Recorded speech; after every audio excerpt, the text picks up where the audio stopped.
Hi hello friends, welcome to back my YouTube channel. ಎಲ್ಲರೂ ಹೇಗಿದ್ದೀರಾ? ಚೆನ್ನಾಗಿದ್ದೀರಾ ಅಂದ್ಕೊಂಡಿದ್ದೀನಿ. ನಾನು ಕೂಡ ಚೆನ್ನಾಗಿದ್ದೀನಿ. ಬನ್ನಿ ಫ್ರೆಂಡ್ಸ್, ಇವತ್ತಿನ ವಿಡಿಯೋ ಸ್ಟಾರ್ಟ್ ಮಾಡೋಣ. ಇವತ್ತಿನ ವಿಡಿಯೋದಲ್ಲಿ ನಾನು ನಿಮಗೆ ಒಂದು ಸುಂದರವಾದ ಸೀರೆಗೆ ಸುಂದರವಾದ ನಮ್ಮ ಹೆಣ್ಣು ಮಕ್ಕಳಿಗೋಸ್ಕರ ನಾನು ಒಂದು ಕ್ರೋಶನ ತೊಗೊಂಬಂದಿದ್ದೀನಿ.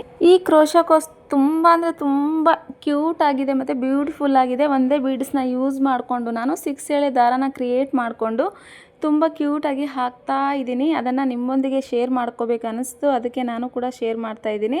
ಫ್ರೆಂಡ್ಸ್, ಇದು ಈಗಂತೂ ತುಂಬ ಟ್ರೆಂಡಿ ಆಗಿರುವಂಥ ಸ್ಯಾರಿ ಅಂತ ಅಂದರೆ ಅನುಶ್ರೀ ಸ್ಯಾರಿಯಲ್ಲಿ ಮತ್ತು ಮೈಸೂರು ಸಿಲ್ಕ್ ಕ್ರೇಪ್ ಸ್ಯಾರಿ ಅಂತ ಅಂದರೆ ತುಂಬ ಒಂದು 5-6 ತಿಂಗಳು ತುಂಬ ಓಡ್ತು ಅದು, ಮತ್ತು ಈಗಲೂ ಕೂಡ ಟ್ರೆಂಡಿ ಆಗಿದೆ. ಈ ಕ್ರೇಪ್ ಸಿಲ್ಕ್ ಸ್ಯಾರಿಗೆ ಹೇಗೆ ಕುಚ್ಚು ಹಾಕೋದು, ನಾನು ಯಾವ ರೀತಿ ಹಾಕ್ತಾ ಇದ್ದೀನಿ ಅಂತ ಹೇಳಿ ನಿಮ್ಮೊಂದಿಗೆ ನಾನು ಶೇರ್ ಮಾಡ್ತಾ ಇದ್ದೀನಿ. ಬನ್ನಿ ಫ್ರೆಂಡ್ಸ್, ನಾವು ಯಾವ ರೀತಿ ಹಾಕ್ತಾ ಇದ್ದೀನಿ ಅಂತ ಹೇಳಿ ನಿಮ್ಮೊಂದಿಗೆ ಶೇರ್ ಮಾಡಿ ಮತ್ತು ನಿಮಗೂ ಕೂಡ ಹೇಳ್ಕೊಡ್ತೀನಿ. ನೀವು ಕೂಡ ಟ್ರೈ ಮಾಡಿ. ಯಾರಿಗೆಲ್ಲ ಕುಚ್ಚು ಬರಲ್ಲ ಅವರು ಕೂಡ ಈಸಿಯಾಗಿ ಹಾಕ್ಬೋದು. ಕುಚ್ಚು ಯಾರಿಗೆಲ್ಲ ಬರುತ್ತೆ ಅವರು ಕೂಡ ನಾನು ಏನು ಮಿಸ್ಟೇಕ್ ಮಾಡ್ತಾ ಇದ್ದೀನಿ ಅಂತ ಹೇಳಿ ಕಾಮೆಂಟ್ ಬಾಕ್ಸಲ್ಲಿ ಕಾಮೆಂಟ್ ಮಾಡಿ, ಓಕೆನಾ? ನೋಡಿ ಫ್ರೆಂಡ್ಸ್, ನಾನು ಸೀರೆಗೆ 6 ಎಳೆ ದಾರ ತೊಗೊಂಡಿರೋದನ್ನು ಒಂದು ನಾಟ್ ಹಾಕ್ಕೊಂಡು ಆ ನಾಟನ್ನು ನಾನು ಸೀರೆ ಹಿಂದೆ ಮಾಡಿ ಮುಂದೆಗಡೆ ನಾನು ಅದನ್ನು ಎಳ್ಕೊತಾ ಇದ್ದೀನಿ. ನೀಡ್ಲಿಂದ ಎಳ್ಕೊಂಡಾದಮೇಲೆ ಅದನ್ನು ನಾನು ಏನು ಮಾಡ್ತಾಯಿದ್ದೀನಿ ನೋಡಿ, ಒಂದು ಬೀಡ್ಸ್ನ ಹಾಕ್ತಾಯಿದ್ದೀನಿ. ಬೀಡ್ಸ್ ಹಾಕ್ಬಿಟ್ಟು ಒಂದು ಚಿಕ್ಕದಾಗಿ ಸ್ವಲ್ಪ ಸ್ಪೇಸ್ ಬಿಟ್ಬಿಟ್ಟು ಅಲ್ಲಿ ನಾನು ಮತ್ತೆ ದಾರಾನ ಎಳ್ಕೊತಾ ಇದ್ದೀನಿ. ಸೀರೆಯೊಂದಿಗೆ ಸ್ವಲ್ಪ ಸ್ಪೇಸ್ ಬಿಟ್ಟಿದ್ದೀನಿ, ಮತ್ತು ದಾರಾನ ಎಳ್ಕೊಂಡಿದ್ದೀನಿ. ಸಿಂಗಲ್ ಎಳೆ ಅಂದರೆ ಸಿಂಗಲ್ ಕ್ರೋಶನ ಎಳ್ಕೊತಾ ಇದ್ದೀನಿ. ಸಿಂಗಲ್ ಕ್ರೋಶ ಎಳ್ಕೊಂಡಾದಮೇಲೆ ಅಲ್ಲಿ ಸ್ಪೇಸ್ ಇದೆ ಅಲ್ವಾ, ಬೀಡ್ಸ್ ಪಕ್ಕದಲ್ಲೇ ಸ್ವಲ್ಪ ಸ್ಪೇಸ್ ಇದೆ. ಆ ಸ್ಪೇಸಿಗೆ ನಾನು ಡಬಲ್ ಕ್ರೋಶನ ಮಾಡ್ತಾಯಿದ್ದೀನಿ. ನೋಡಿ, ಡಬಲ್ ಕ್ರೋಶ ಮಾಡ್ತಾಯಿದ್ದೀನಿ. ಎರಡರಲ್ಲಿ ಒಂದು ಹಾಗೆ ಮತ್ತೆ ಕಂಬಗಳನ್ನು ಕ್ರಿಯೇಟ್ ಮಾಡ್ತಾಯಿದ್ದೀನಿ. ಎರಡರಲ್ಲಿ ಒಂದು ನಂತರ ಸೂಜಿ ಮೇಲೆ ದಾರ ಎರಡರಲ್ಲಿ ಒಂದು ಮಾಡಿಬಿಟ್ಟು ಡಬಲ್ ಕ್ರೋಶನ ಮಾಡ್ತಾಯಿದ್ದೀನಿ. ನಾನು ಎಷ್ಟು ಕಂಬಗಳನ್ನು ಹಾಕ್ತೀನಿ ಅಂತ ಅಂದರೆ 12 ಕಂಬಗಳನ್ನು ಹಾಕ್ತಾಯಿದ್ದೀನಿ. ಯಾಕಂದರೆ ಚಿಕ್ಕದಾಗಿ ಬುಟ್ಟ ರೆಡಿ ಆಗುತ್ತೆ. ಇನ್ನೂ ಸ್ವಲ್ಪ ಜಾಸ್ತಿ ಬುಟ್ಟ ಬೇಕು ನನಗೆ, ಇನ್ನೂ ಚೆನ್ನಾಗಿ ಕಾಣಿಸ್ಬೇಕು ಅಂತ ಅಂದರೆ ನಾವು ಮತ್ತೆ ಕಂಬಗಳ ಜಾಸ್ತಿ ಹಾಕ್ಬೋದು. ಕೆಲವರು 6 ಹಾಕ್ತಾರೆ, ಕೆಲವರು 12 ಹಾಕ್ತಾರೆ, ಕೆಲವರು 9 ಹಾಕ್ತಾರೆ. ನಾನು ಹಾಕ್ತಾ ಇರೋದು 12 ಕಂಬಗಳನ್ನು ಹಾಕ್ತಾಯಿದ್ದೀನಿ. ಒಂದೇ ಸ್ಪೇಸಲ್ಲಿ ಒಂದೇ ಜಾಗದಲ್ಲಿ 12 ಕಂಬಗಳನ್ನು ಎರಡರಲ್ಲಿ ಒಂದು ಡಬಲ್ ಕ್ರೋಶನ ನಾನು ಎಳಿತಾ ಇದ್ದೀನಿ. ನೋಡ್ತಿದ್ದೀರಲ್ವ, ಯಾರಿಗೆ ಬರದೆ ಕ್ರೋಶ ಯಾರಿಗೆಲ್ಲ ಬರುತ್ತೆ ಇದನ್ನು ಈಸಿಯಾಗಿ ಕ್ರಿಯೇಟ್ ಮಾಡ್ಬೋದು. ಮತ್ತು ಎಂಡಲ್ಲಿ ನಾನು ಅದೇ ಕ್ರೋಶನ ಲಾಸ್ಟ್ ಕ್ರೋಶದಲ್ಲಿ ನಾನು ಒಂದು ಬೀಡ್ಸ್ನ ಹಾಕ್ತಾ ಇದ್ದೀನಿ. ಬೀಡ್ಸ್ ಹಾಕ್ಬಿಟ್ಟು ಅದಕ್ಕೆ ನಾನು ಸೀರೆಯೊಂದಿಗೆ ಅಂದರೆ ಅದು ನಾನು ಹಾಕಿದ್ದೀನಲ್ವ, ಅದು ಎಲ್ಲಿವರೆಗೆ ಬರುತ್ತೋ ಅಲ್ಲಿವರೆಗೂ ಎಳೆದ್ಬಿಟ್ಟು ನಾನು ಅಲ್ಲಿ ಸಿಂಗಲ್ ಕ್ರೋಶನ ಮಾಡ್ತಾ ಇದ್ದೀನಿ. ಆವಾಗ ಅದು ಒಂಥರ ಚೆನ್ನಾಗಿ ಕಾಣಿಸುತ್ತೆ ನೋಡಿ. ಮತ್ತೆ ಸಿಂಗಲ್ ಕ್ರೋಶ ಮಾಡಿ ಅಲ್ಲಿ ಪಕ್ಕದಲ್ಲಿ ನಾನು ಫಸ್ಟಲ್ಲಿ ಸ್ಪೇಸ್ ಬಿಟ್ಟಿದ್ನಲ್ವ, ಹಾಗೆ ಪಕ್ಕದಲ್ಲಿ ಕ್ರೋಶ ಮಾಡಿದ್ದೀನಿ. ಆ ಕ್ರೋಶದಲ್ಲಿ ಬೀಡ್ಸ್ ಪಕ್ಕದಲ್ಲಿ ಸ್ಪೇಸಲ್ಲಿ ಮತ್ತೆ ಕಂಬಗಳನ್ನು ಹಾಕಲಿಕ್ಕೆ ಸ್ಟಾರ್ಟ್ ಮಾಡ್ತಾಯಿದ್ದೀನಿ.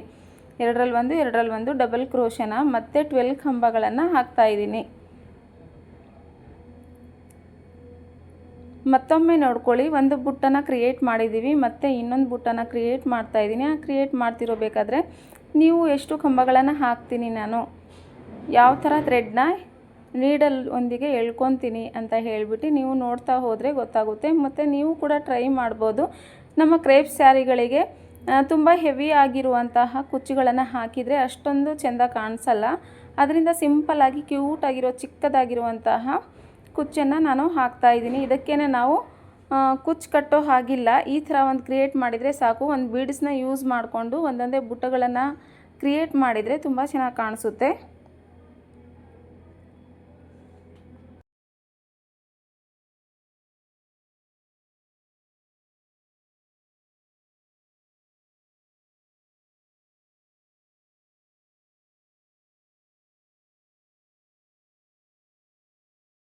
ನೋಡಿ, ಮತ್ತೆ ಎಂಡಲ್ಲಿ ನಾನು ಥ್ರೆಡ್ನ ಎಳ್ಕೊಂಬಿಟ್ಟು ಅದಕ್ಕೆ ಒಂದು ಬೀಡ್ಸ್ನ ಹಾಕ್ತಾಯಿದ್ದೀನಿ. ಆ ಬೀಡ್ಸ್ ಒಳಗಿಂದ ಎಳ್ಕೊಂಬಿಟ್ಟು ನಂತರ ನಾನು ಸೀರೆಯೊಂದಿಗೆ ಮತ್ತು ಅದು ಎಲ್ಲಿವರೆಗೂ ಬರುತ್ತೆ ಅಲ್ಲಿವರೆಗೂ ಸೀರೆಯೊಂದಿಗೆ ನಾನು ಲಾಕ್ ಮಾಡ್ತಾಯಿದ್ದೀನಿ. ಲಾಕ್ ಮಾಡಿ ಸಿಂಗಲ್ ಕ್ರೋಶನ ಇಲ್ಲಿ ಮಾಡ್ಕೊತೀನಿ.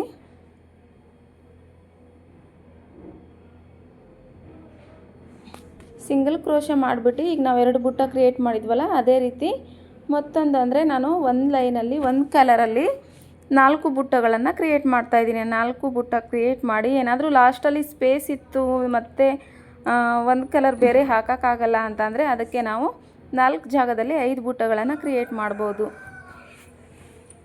ಲಾಸ್ಟ್ ಎಂಡಲ್ಲಿ ನಾನು ಎಲ್ಲ ಹಾಕಿದ ಮೇಲೆ ಈ ಥರ ಕಾಣಿಸ್ತಿದೆ, ಹೇಗೆ ಕಾಣಿಸ್ತಿದೆ ಅಂತ ಹೇಳಿ ಕಾಮೆಂಟ್ ಬಾಕ್ಸಲ್ಲಿ ಕಾಮೆಂಟ್ ಮಾಡೋದು ಮಾತ್ರ ಮರಿಬೇಡಿ. ಹಾಗೆ ನಾನು ಹಾಕುವಂಥ ಎಲ್ಲ ವೀಡಿಯೋಸ್ಗಳನ್ನು ನೋಡಿ ಪ್ರೋತ್ಸಾಹ ಕೊಡಿ ಫ್ರೆಂಡ್ಸ್. ನನ್ನ ವೀಡಿಯೋಸ್ನ ಎಲ್ಲ ನೋಡ್ತಿದ್ದು ಕೂಡ ಸಬ್ಸ್ಕ್ರೈಬ್ ಮಾಡಿಲ್ಲ ಅಂದರೆ ದಯಮಾಡಿ ಎಲ್ಲರಿಗೂ ಕೂಡ ಕೈ ಮುಗಿದು ಕೇಳ್ಕೊತೀನಿ, ಎಲ್ಲರೂ ಸಬ್ಸ್ಕ್ರೈಬ್ ಮಾಡಿ ನನಗೆ ಪ್ರೋತ್ಸಾಹ ಕೊಡಿ. ಹಾಗೆ ಲೈಕ್ ಮಾಡೋದು ಮಾತ್ರ ಮರಿಬೇಡಿ.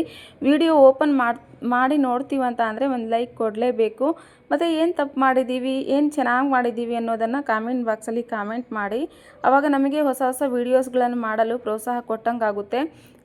ಯಾವ ಥರ ವೀಡಿಯೋಸ್ ಹಾಕಿದರೆ ನಿಮ್ಗೆ ಇಷ್ಟ ಆಗುತ್ತೆ ಅನ್ನೋದನ್ನು ಕೂಡ ಕಾಮೆಂಟ್ ಬಾಕ್ಸಲ್ಲಿ ಕಾಮೆಂಟ್ ಮಾಡಿ. ಆಗ ನಾನು ನೀವು ಏನು ಹೇಳ್ತೀರಾ ಆ ಥರದ ವೀಡಿಯೋಗಳನ್ನು ಹಾಕಲು ಪ್ರಯತ್ನ ಪಡ್ತೀನಿ ಅಂತಲ್ಲ, ನಾನು ಮಾಡ್ತೀನಿ.